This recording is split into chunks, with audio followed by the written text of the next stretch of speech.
It's 9:15 and you just woke up. Time for a Zoom class with Mrs. Cosgrove.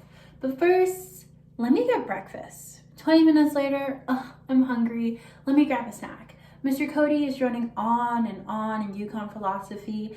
Definitely time for another snack. Then lunch and dinner, and 5 to 10 snacks later, it's suddenly 12:15 in the morning. You're binge watching your favorite Netflix show, eating a bowl of cereal. These are surefire ways to gain the Corona 15. And that might sound familiar because it's mirrored after the freshman 15. You know, late nights, snacking, new environment, new friends, lack of friends, parties, all things that lead to the freshman 15. And according to Dr. Jonathan Klein, who did a study on the freshman 15, freshmen are 5.5 times more likely to gain weight than the general population. So how do we combat the Corona 15 now and the dreaded freshman 15 later? What are the best ways to lose weight? Well, the 3 best ways to lose weight are a combination of a caloric deficit, weightlifting, and consistency. Now, the tendency of people in our age bracket is to diet. You know, we have our juice fast, no carbs, no sugar, no processed food, no junk food, ways to lose weight quick. But they're not the best way to go about doing that. Why do people diet? Is this even a problem? The answer is yes. According to the Canadian Pediatric Society, 1 in 3 girls who are actually at a healthy weight in our age bracket will try to diet. And overall, 1 in every 2 teenage girls and 1 in every 4 teenage boys will diet to change their body image. In a survey I did in our grade alone, I asked 25 girls if they had dieted or are currently dieting, and 12 of the 25 said they were either currently dieting or had dieted this past year. But dieting has been proved to leave you hungry and preoccupied with food, tired, sad, unmotivated. It's linked to eating disorders such as anorexia and bulimia. So why do we continue to do it? This is because our society urges us to be the Kylie Jenners of the world. You have TikTok songs about slim waists and wide hips and thick thighs, and you're constantly pushing yourself to meet these standards. You scroll through Instagram and you see the guys with the abs and Michael B. Jordan, and you're like, I want to be Michael B. Jordan. The fact of the matter is, none of us will ever be Michael B. Jordan because it's Michael B. Jordan. But if you do want to lose weight for the right reasons for yourself, there are 3 healthy ways that are the most effective to go about doing that: a caloric deficit, weight training, and consistency. Dr. Sarah Armstrong, an associate professor at the Duke University School of Medicine, says the increased efforts to lose weight is not translating to weight loss. It should be a clear signal to all of us that we need to change the systems in which we attempt to lose weight.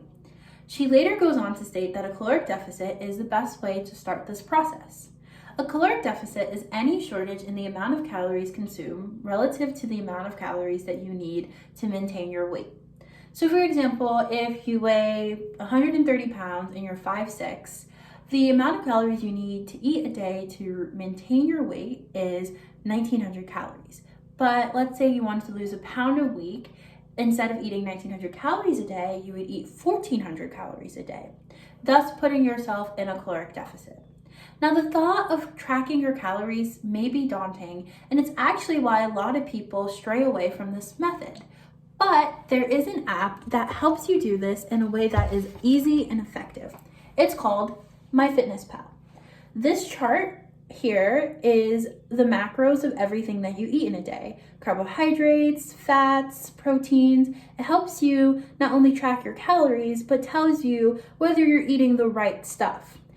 Basically, all you have to do is put in your height and weight, and it will give you the amount of calories you need to eat if you want to lose anywhere from 1 to 2 pounds a week.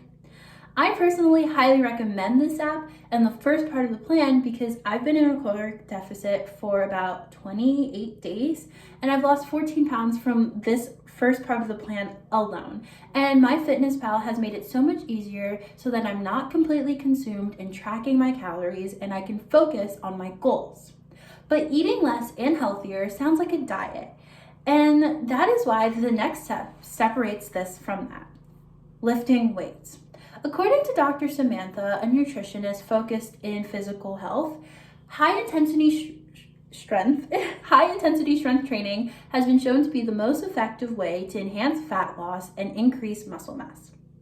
Building muscle is key to increasing your resting metabolism, which is the amount of calories you burn sitting listening to me. Gabby Mendoza, a fitness coach, swears by this. She started her whole company based off of weight training. The idea is that you want to lift about 60 to 80% of your body weight. But since Corona is really doing her thing and all the gyms are closed, you have to become creative with what you're using to lift and weight train. I personally use this. It is like super heavy, but it is an easy substitute for weights if you're home. Find a heavy book, a heavy backpack, and you can get started on your goals to losing weight. Gabby Mendoza is a fitness coach who used this process, but also one of her clients, Brian Newton, also used this. And here he is clearly, not as toned, a little bit heavier. And then here he, lost that weight. And Gabby Mendoza herself is here. This is her 40 pounds heavier prior to weight training, and then this is her after. Weight training works, but eating less and healthier and weight training is not enough. The last part is so crucial: consistency. Anissa in our grade said to me, "I've dieted like 3 times this year and it didn't work." 3 separate times. That lack of consistency was the difference. For me and Gabby Mendoza, doing weight training and a caloric deficit consistently made a difference.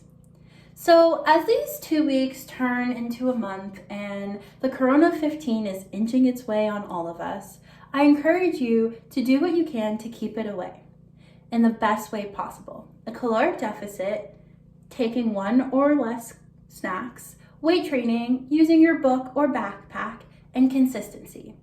And if you can do that now, then maybe, just maybe, you'll be able to keep the dreaded freshman 15 away in the fall.